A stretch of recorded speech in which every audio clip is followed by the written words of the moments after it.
All right, Christopher Mader from the Meme Stater Show. Let's see if we can get anybody here. Speak on camera.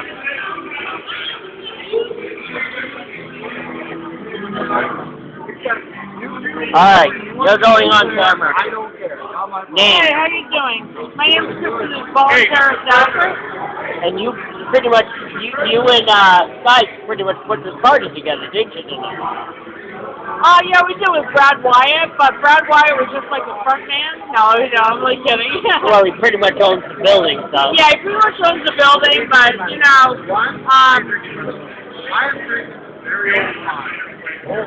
Guy and I have a lot of friends, so it was really nice, and so was Brad. Yeah, apparently. You have everybody? Apparently you seem to have. And then I've met so many friends like this guy here. This is Nathan Patel here. Patel, yeah. I've met so many good friends, but every time I go to a party, I make really, like 10 new friends, so. Well, this is what happens when you... This guy, he likes this,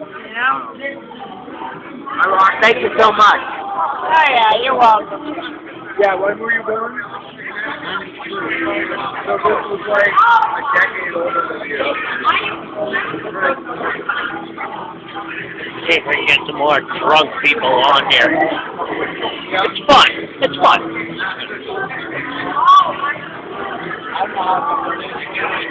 Nathan, you want to come on camera? You want to go on the show? Everyone's going on the show. Come on, everyone's going out there. What is the show? Where is it going to be? The Meat and Potato Show. What is that? What's the audience? The audience is nationwide. Alright, good. Pretty questions. You want me to show them how it's done? Go ahead. Go ahead. We'll go ahead. How you doing? My name is Brandon Nava. I'm a senior software systems engineer. I design command and control systems for the Air Force.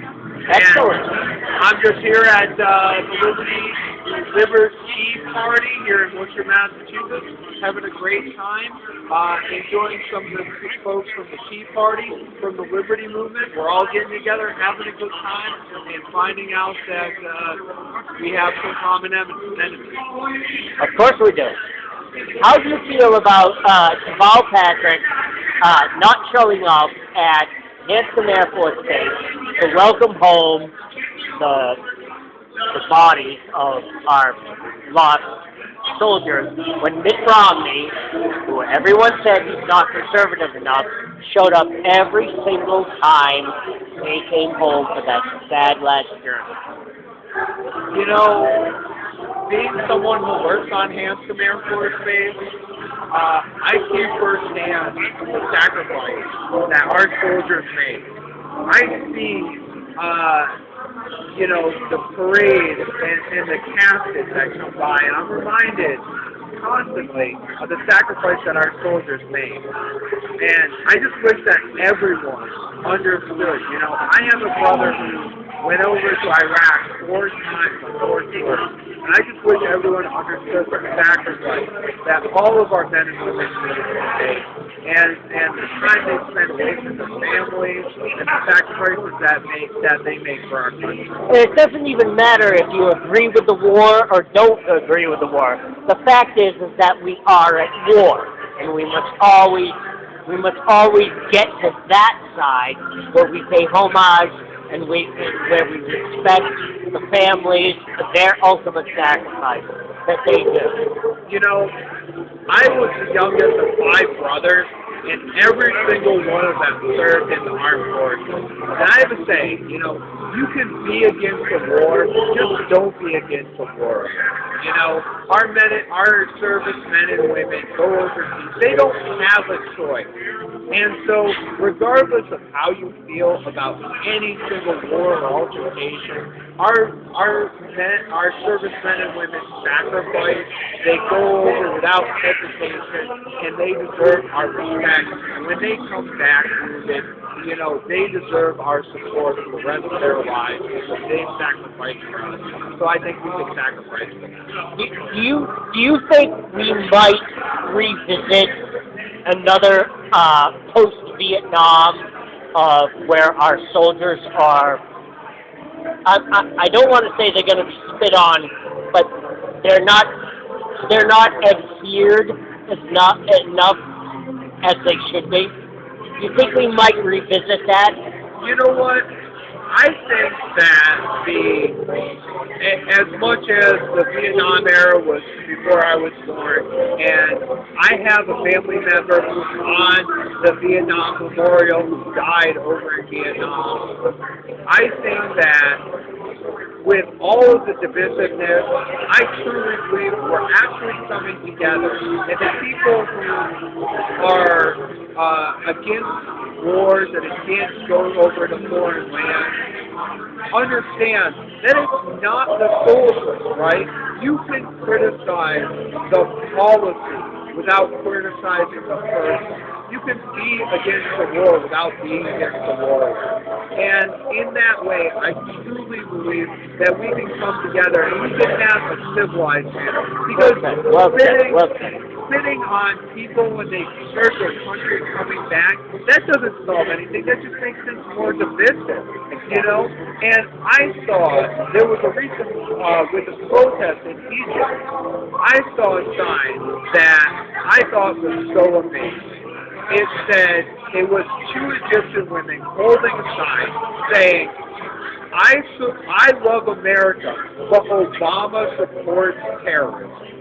And that was such a great message to say that you can be for America, yet be against the government that creates policies that are very un-American and against freedom and against liberty. And we're starting to understand that we can separate our love for our country with our dissatisfaction for the people who run our government. Thank you so much. Thank you so much.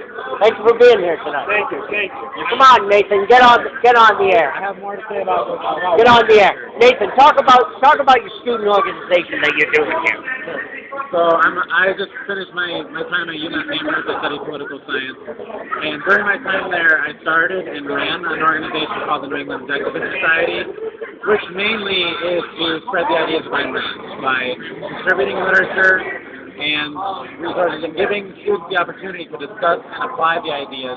And one of the main reasons is because I believe in liberty. I want to be in control of my own life. And in order to do that, I need to have a foundation for it, a philosophical foundation. Excellent. So I'm trying to engage in that learning process with other people who also care about the power of ideas and see that they have consequences in politics and policies that affect their lives.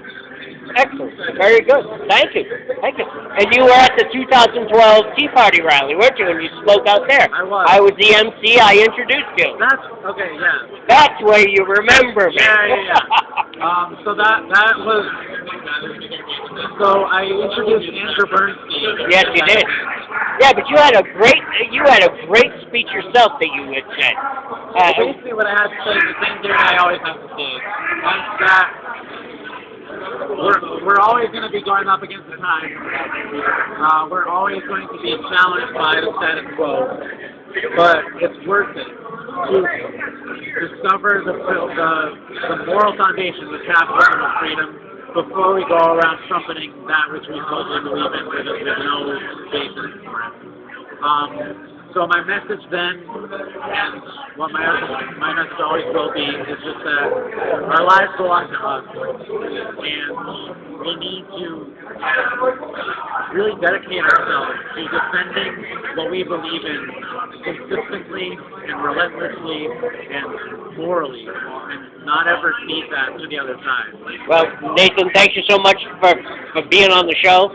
Thank you so much. I can't extend enough. How old are you right now? Man, there's hope. Well, here's the thing. As a 50-year-old man myself, there's hope. You know, because some of us old timers here in the Tea Party, I mean, we think that it's like, oh God, we're trying to fight a losing battle.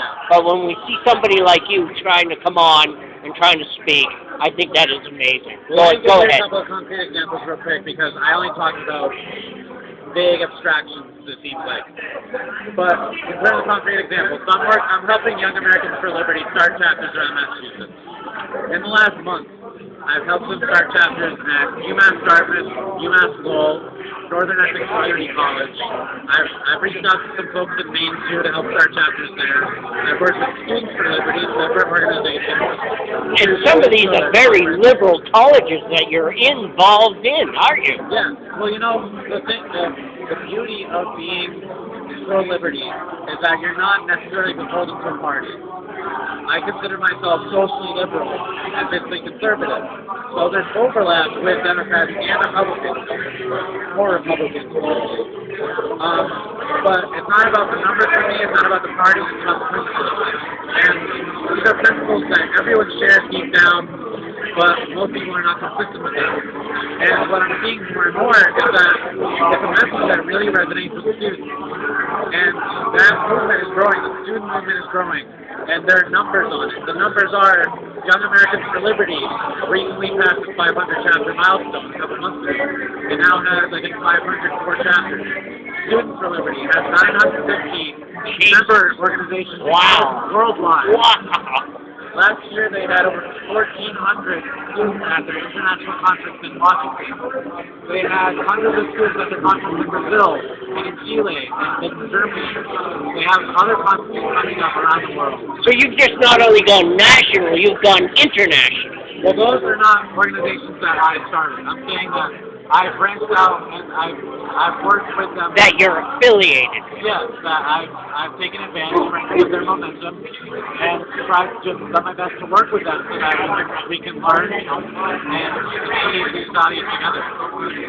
So I just wanted to put a number on that ideal. There's concrete evidence that these ideas are winning, and that concrete evidence is the exponential growth we're seeing with organizations like Students for Liberty and Americans. It's a really great thing to be a part of. Thank you so much, Nathan. Thank you for coming on the show. Thank you so much. Good to see you, man.